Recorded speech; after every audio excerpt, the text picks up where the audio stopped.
السلام علیکم ناظرین، کیسے ہیں آپ دیکھ رہے ہیں ادریس الرحمان وی لاگ اور میں ہوں ادریس الرحمان۔ قبل اس کے کہ میں آج کے وی لاگ کا آغاز کروں تو آپ نے ابھی تک ادریس الرحمان وی لاگ کو سبسکرائب نہیں کیا، تو اگر آپ چاہتے ہیں تو سبسکرائب کر لیں اور بیل آئیکن کو پریس کریں تاکہ آپ کو نئے وی لاگز کا نوٹیفیکیشن ملتا رہے۔ اس کے ساتھ ساتھ اگر آپ کو وی لاگ کا کنٹینٹ پسند ہے تو لائک کریں اور دوسرے احباب سے شیئر کریں، اور اس کے ساتھ اگر اس پہ کوئی اپنا تبصرہ کرنا چاہتے ہیں یا اس پہ کوئی فیڈ بیک دینا چاہتے ہیں تو کامنٹ سیکشن میں اپنا فیڈ بیک بھی ضرور دیں۔ آج کے وی لاگ کا آغاز کرتے ہیں، اور آج کا وی لاگ بھی بنیادی طور پہ اس مسئلے سے جڑی ہوئی مزید کچھ تفصیل اور مزید کچھ تجزیے پہ مبنی ہے۔ اب بات یہ ہے کہ رشیا کو کسی زمانے میں بیئر بھی کہا جاتا تھا۔ بیئر جاگ گیا ہے، اور بیئر صرف جاگا نہیں ہے، بیئر کو بھرنوٹ بھی کر دیا آپ نے، پروک کر دیا ہے۔ اب وہ کہاں تک جاتا ہے، اس کو کیسے ہینڈل ہوتا ہے، پاکستان کے لیے کیا مسائل آتے ہیں، یہ تو بہرحال دیکھیں جی آنے والے دنوں میں چیزیں انفولڈ ہوتی جائیں گی۔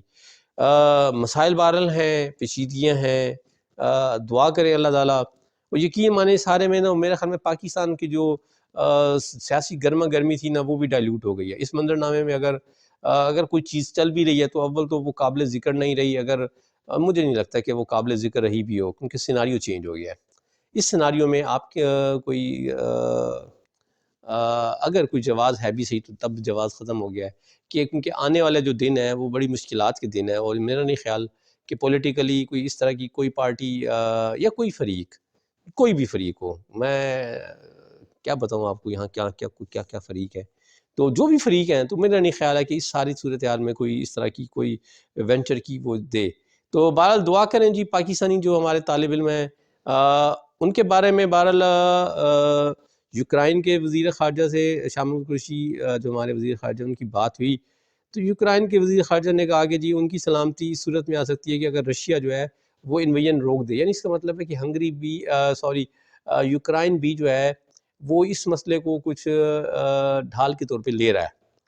تو بہرحال پولینڈ کے ذریعے، ہنگری اور اس کے ذریعے سے پاکستانی سفارت خانہ جو ہے وہ کوشش کر رہا ہے کہ ان لوگوں کو وہاں سے انخلا کیا جائے۔ پی آئی اے کی بھی دیکھیں کیا ہوتا ہے، بہرحال پی آئی اے اس کو کتنے جلدی اس کو کرتی ہے۔ تو بہرحال مشکل ہے، مختلف چیلنج ہے۔ اللہ تعالیٰ سے دعا یہ ہے کہ دیکھیں یہ اللہ تعالیٰ آپ سب کے لیے آسانیاں فرمائے۔ بہرحال دنیا کے معاملات اس وقت جو ہے نہ سمجھدار لوگوں کے ہاتھ میں ہے، اور نہ دنیا جو ہے کوئی امن اور سکون کے ساتھ ہے، مشکلات ہیں اور چیلنجز ہیں۔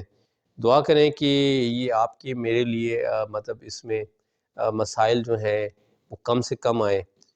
یہ تھا آج کا وی لاگ، امید رہے کہ آپ کو پسند آئے گا، اور اللہ تعالیٰ سے دعا ہے کہ آپ کو اور ہم سب کو اپنی پناہ میں رکھے اور محفوظ رکھے۔ السلام علیکم۔